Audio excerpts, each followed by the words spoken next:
আবু বকর সিদ্দিক এত কাছ থেকে আর কোনোদিন নবীরে পায় নাই, এত কাছ থেকে কোনোদিন নবীরে পায় নাই। আবু বকর সিদ্দিক কপালের ভিতরে আস্তে করে টিপে দেয়, চুলের ভিতরে বিলি কেটে দেয়। নবী আনন্দে আরাম পাইয়া চোখ বন্ধ করে ঘুমিয়ে পড়লেন। আবু বকর সিদ্দিক তাকাইয়া দেখে গুহার চতুর্দিক দিয়া গর্ত আর গর্ত। ভয় পেয়ে গেলেন, এখন যদি গর্ত দিয়া সাপ আসে। এবার আবু বকর সিদ্দিক মাথার পাগড়িটা ছিঁড়লেন, টুকরা টুকরা করে সবগুলা গর্ত বন্ধ করে দিলেন। গর্ত রয়ে গেল মাত্র একটা, কাপড়ের টুকরা শেষ। কাপড়ের টুকরা নাই, গর্ত রয়ে গেল একটা। আবু বকর সিদ্দিক ওই নবীজির মাথা মুবারকের নিচ থেকে আস্তে করে একটা পা বের করলেন, গর্তের মুখে পাটা দিয়া চাপা দিয়ে রেখেছেন। বিষাক্ত সাপ, পাহাড়ি সাপ বের হতে না পেরে আবু বকরের পায়ের ভিতরে ছোবল মেরেছে, ধ্বংসন করেছে। আবু বকর সিদ্দিকের এই গাটা নীল হয়ে গেছে বিষের যন্ত্রণায়, চিৎকার করে কান্না চলে আসতেছে। আবু বকর সিদ্দিক দাঁত দিয়া ঠুটটারে কামড়ে ধরেছে, আওয়াজটা যেন বেন্না হয়। আওয়াজ বের হলে নবীর ঘুম ভেঙে যাবে। আবু বকর সিদ্দিক বিষের যন্ত্রণা সইয়াও চিৎকার করে কান্দে না। ঠোঁট কামড়ে ধরে আওয়াজ থামাইছো, চোখের পানি থামাইবা কি দিয়া?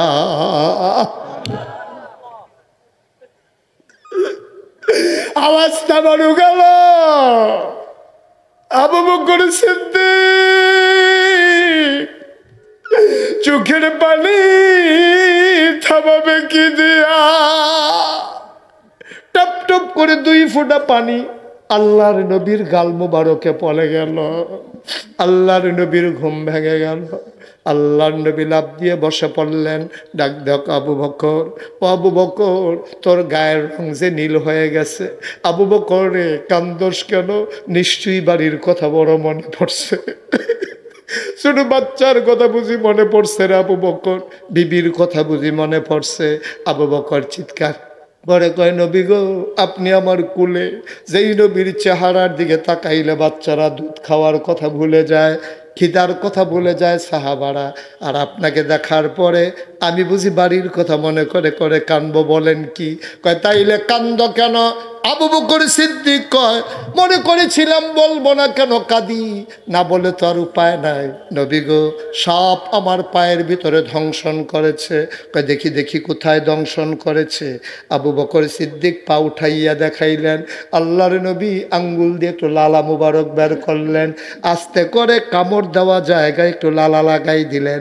আবু বকর কয়, খোদার কসম, লালা লাগানোর আগে আমার পাটা যত আরাম ছিল, সাপে কামড়ানোর পরে নবী যখন লালা লাগাই দিছে, আমার জীবনে আমার পাটাতে আরো এত আরাম পাইতেছিলাম, আমি জীবনে আমার পায়ে এত আরাম বোধ করি না। এমনি এমনি ইসলাম আসে নাই, বড় কষ্টের ইসলাম। এই ইসলাম যদি ধরে রাখতে না পারো, কিয়ামতের ময়দানে মুখ দেখাইতে পারবা না রে ভাই। আমি আসার সময় দেখলাম আমার ভাই জনাব মোহাম্মদ আব্দুল সাত্তার সাহেবের ঘরে আমাকে বসানো হলো, নতুন নির্মিত ঘর। আমি আসার সময় দেখলাম তোমাদের মসজিদ এখনো গোছানো হয় নাই। ভাই, মসজিদ না থাকলে নামাজ তো বিদায় হয়ে যাবে, নামাজ না থাকলে জান্নাতের চাবি তোমরা হারাই ফেলবা।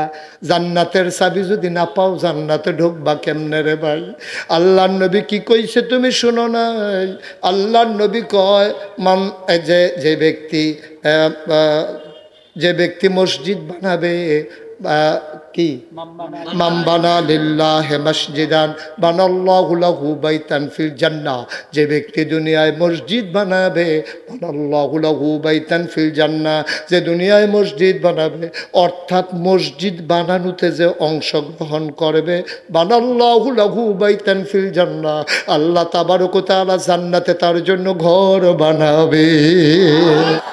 এই জিবরাইলকে আল্লাহ ডাক দেয়া কয়, যাও যাও যাও, আমার বন্ধু নবীরে কানে কানে বলে দাও প্রস্তুত থাকার জন্য চলে যাওয়া লাগবে মদিনায়, থাকা যাবে না আর মক্কায়।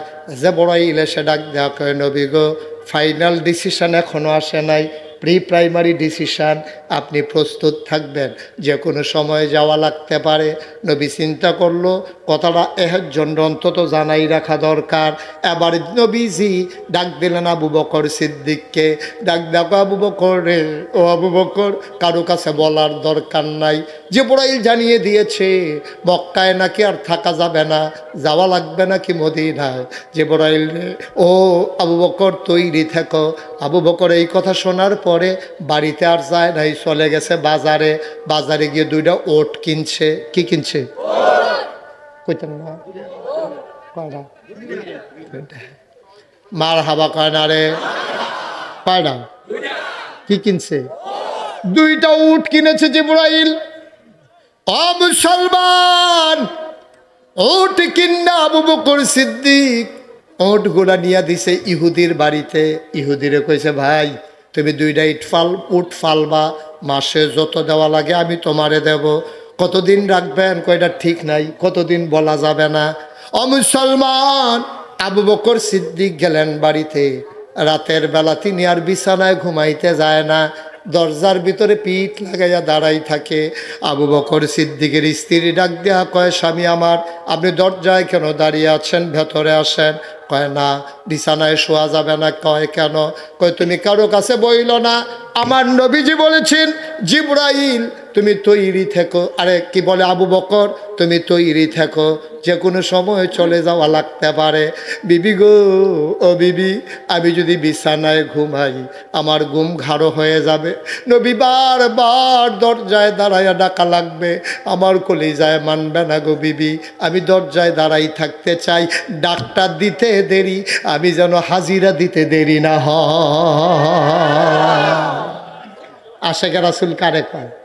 আমরা তো আশেকে রাসূল হইল 12ই রবিউল আওয়াল আইলে জশ্নে জুলুস বার করে বেড়া বেড়ি ট্রাক উঠটা ডাচ্চা টাচ্চা জিলাফি খাইয়া বাইকে হইতালাম।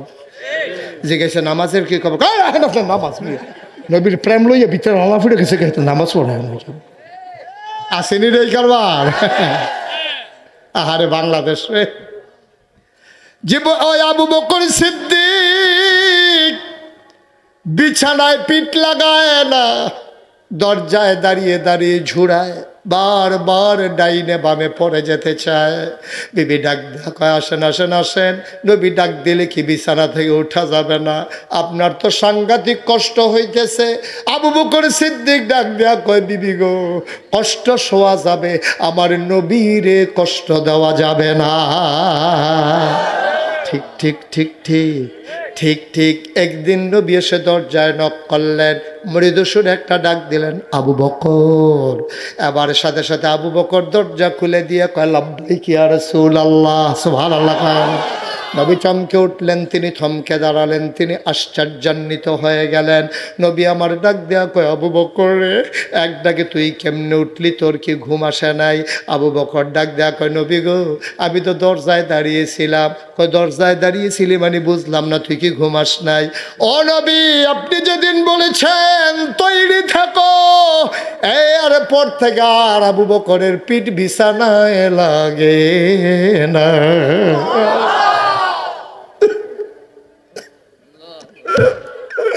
আবু বকর সিদ্দিক বড় হয়ে গেলেন। যাওয়ার কথা মদিনার দিকে রওনা দিলেন, উল্টা দিকে মিসফালা হয়ে সামনের দিকে হাঁটতে শুরু করলেন। যাইতে যাইতে যাইতে যাইতে সব রাত শেষ হয়ে গেল, ফর্সা হয়ে গেল পূর্বাকাশ, ও রক্তিম সূর্য উদয় হতে যাবে। আবু বকর কয়, ইয়া রাসূলুল্লাহ, ইয়া হাবিবাল্লাহ, আমরা বোধহয় ধরা পড়ে যাব। রাখালেরা এখন উট নিয়ে বের হয়ে যাবে, আমাদেরকে দেখে ফেলবে। নবী কয়, চিন্তা কইরো না, ব্যবস্থা একটা হবে। সামনে গিয়া দেখে একটা বিরাট পাহাড়, সুন্দর একটা গুহা, গুহার নাম সাউর গুহা। নবীজি দাঁড়ালেন, কয় আবু বকর চলো গুহায় ঢুকি। আবু বকর গুহার মুখে হাত ছড়াইয়া দাঁড়াইলেন। কয় গুস্তাকে মাফ কর দিজি ইয়া রাসূলুল্লাহ, বেয়াদবি মাফ করবেন, আপনি গুহায় ঢুকবেন না। কয় কেন ঢুকবো না? কয় আমি আগে ঢুকবো। কয় কেন তুমি আগে ঢুকবা? কয় গুহার ভিতরে সাপ থাকতে পারে, বিচ্ছু থাকতে পারে, আপনাকে কামড়ে দিতে পারে, আপনাকে ধ্বংসন করতে পারে। নবী গো, ও নবী, আমি আগে ঢুকি, আমি গিয়া দেখি। এবার আবু বকর সিদ্দিক রে নবী ডাক দেয়া কয়, আবু বকর রে, আমি ঢুকলে সাপ কামড়াবে, তোরে কি কামড়াবে না? আবু বকর সিদ্দিক ডাক দেয়া কয়, নবী গো, আমারে কামড়াইলে কিচ্ছু হবে না। আমার মতো 100 আবু বকর যদি মরে যায়, ইসলামের কোনো ক্ষতি হবে না গো। আপনার যদি কিচ্ছু হয়ে যায়, ইসলাম থাকবে না।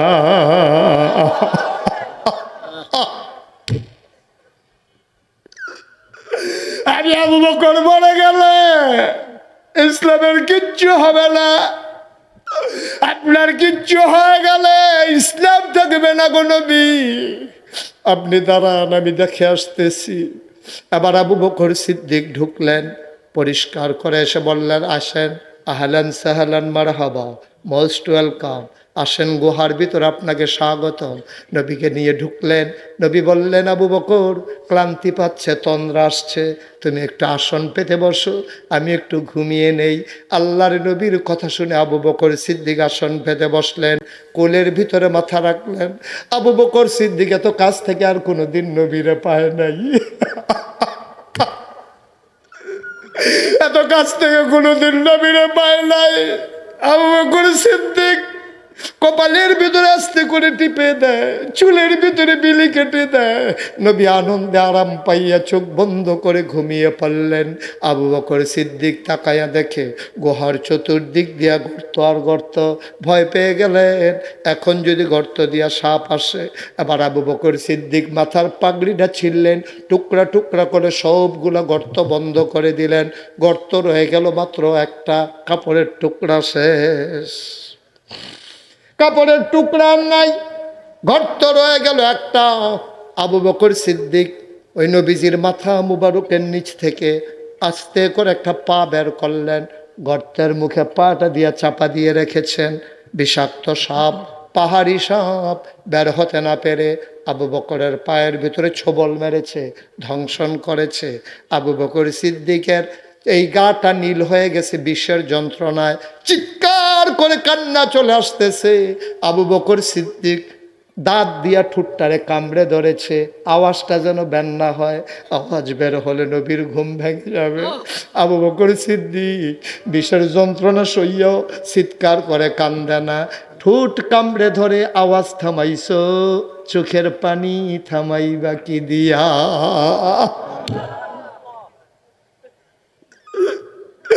আওয়াজ থামানো গেল। আবু বকর সিদ্দিক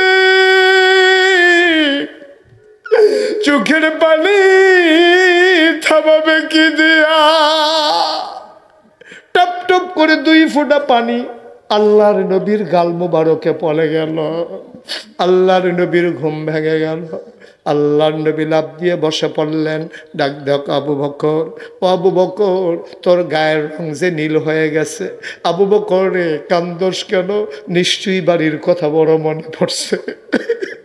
ছোট বাচ্চার কথা বুঝি মনে পড়ছে রে আবু বকর, বিবির কথা বুঝি মনে পড়ছে। আবু বকর চিৎকার পরে কয়, নবী গো, আপনি আমার কুলে। যেই নবীর চেহারার দিকে তাকাইলে বাচ্চারা দুধ খাওয়ার কথা ভুলে যায়, খিদার কথা ভুলে যায় সাহাবারা, আর আপনাকে দেখার পরে আমি বুঝি বাড়ির কথা মনে করে করে কানবো। বলেন কি? কয়, তাইলে কান্দ কেন? আবু বকর সিদ্দিক কয়, মনে করেছিলাম বলবো না, কেন কাঁদি? না বলে তো আর উপায় নাই। নবী গো, সাপ আমার পায়ের ভিতরে ধ্বংসন করেছে। কয়, দেখি দেখি কোথায় দংশন করেছে। আবু বকর সিদ্দিক পা উঠাইয়া দেখাইলেন। আল্লাহর নবী আঙ্গুল দিয়ে একটু লালা মুবারক বের করলেন, আস্তে করে কামড় দেওয়া জায়গায় একটু লালা লাগাই দিলেন। আবু বকর কয়, খোদার কসম, লালা লাগানোর আগে আমার পাটা যত আরাম ছিল, সাপে কামড়ানোর পরে নবী যখন লালা লাগাই দিছে, আমার জীবনে আমার পাটাতে আরো এত আরাম পাইতেছিলাম, আমি জীবনে আমার পায়ে এত আরাম বোধ করি না। এমনি এমনি ইসলাম আসে নাই, বড় কষ্টের ইসলাম। এই ইসলাম যদি ধরে রাখতে না পারো, কিয়ামতের ময়দানে মুখ দেখাইতে পারবা না রে ভাই। আমি আসার সময় দেখলাম আমার ভাই জনাব মোহাম্মদ আব্দুস সাত্তার সাহেবের ঘরে আমাকে বসানো হলো, নতুন নির্মিত ঘর। আমি আসার সময় দেখলাম তোমাদের মসজিদ এখনো গোছানো হয় নাই। ভাই, মসজিদ না থাকলে নামাজ তো বিদায় হয়ে যাবে, নামাজ না থাকলে জান্নাতের চাবি তোমরা হারাই ফেলবা। জান্নাতের চাবি যদি না পাও জান্নাতে ঢুকবা কেমনে রে ভাই? আল্লাহর নবী কি কইছে তুমি শুনো নাই? আল্লাহর নবী কয় মান যে ব্যক্তি যে ব্যক্তি মসজিদ বানাবে কি মান বানা লিল্লাহি মসজিদান বানাল্লাহু লাহু বাইতান ফিল জান্নাহ, যে ব্যক্তি দুনিয়ায় মসজিদ বানাবে বানাল্লাহু লাহু বাইতান ফিল জান্নাহ, যে দুনিয়ায় মসজিদ বানাবে অর্থাৎ মসজিদ বানানোতে যে অংশগ্রহণ করবে বানাল্লাহু লাহু বাইতান ফিল জান্নাহ, আল্লাহ তাবারক ওয়া তাআলা জান্নাতে তার জন্য ঘর বানাবে। আর জোরে ভাই, সবার সামর্থ্য একরকম না। আমার আব্দুস সাত্তার ভাইয়েরে আল্লাহ যেদুর সামর্থ্য দিছে, উনি ইচ্ছা করলে একলা এরকম একটা মসজিদ তোমরা বানাই দিতে পারে, কিন্তু দেওয়া ঠিক হবে না, আমি না করব। কারণ সবাই পার্টিসিপেট থাকা দরকার, সবার অংশগ্রহণ থাকা দরকার। উনি না হইলে বেশি দিব, তোমরা না হইলে কম দিবা। আল্লাহ ওনারে দিছে, কেউ আঁশটা, কেউ ডিমটা, কেউ মহিষটা, ঠিক নিও। উনি না হইলে মহিষটা, তোমরা না হইলে ডিমটা। যদি উনি সবটা মসজিদ বানাই দেয় পরে মুসল্লিও খুঁজে পাওয়া যাবে না, ঠিক কিনা? এই জন্য আমি ওনারে যেটা বইলা দেব উনি এটা মাইনা যাবে, তোমরা ওইটা মাইনা নিবা, বাড়াবাড়ির ভিতরে যাইও না। মার হাবা কন। আমি যেটা কই তোমরা এটা মানো? সাত্তার ভাই মানে মানে বলেন জি মানি হুজুর। হ্যাঁ মানে, উনি মানে না, এসের নমুনা উনি মানে। হ্যাঁ মার হাবা কয় না রে। যেহেতু মসজিদ একটা আল্লাহর ঘর, আর আল্লাহর ঘর বানাইলে জান্নাত ঘর বানাইবো, সাত্তার ভাইয়ের জান্নাত একটা ঘরের দরকার আছে। এবারে কোনো রোদের মধ্যে যাইতে পারে না, চামড়া ফটো হয়ে যাবো গা। আর জাহান নামের আগুনে গিয়া থাকবো কেমনে? আমরা সবাই মিল্লা দোয়া করি, আল্লাহ আমরা সাত্তার ভাইয়ের জান্নাত একটা ঘর বানাই দিও, আমিন কর না কেন? নবীজি কো আমি তো আগে কইয়া রাখছি, আমি তো আগে কইয়া রাখছি জান্নাতে ঘর হবে। তবে মান বানা লিল্লাহি মসজিদান, যে দুনিয়ায় মসজিদ বানাইবো তারে আমি জান্নাত ঘর দেব। তো সাত্তার সব যদি মসজিদ বানাইতো চায়, আল্লাহ জান্নাত লইয়া রেডি হইয়া বইয়া রইছে। এই জন্য সাত্তার ভাই, তোমাদের এলাকায় সবার সামর্থ্য যেহেতু সমান না, আবার তোমরা সভাপতি বানাইছো, আল্লাহ যেন জান্নাতও একটা মর্যাদার জায়গা দিয়া দেয়। আমরা আব্দুস সাত্তার ভাইয়ে মসজিদের কাজের জন্য উনি দিয়া দেবে 1,00,000 টাকা। বলো মারহাবা। মুসাফা করো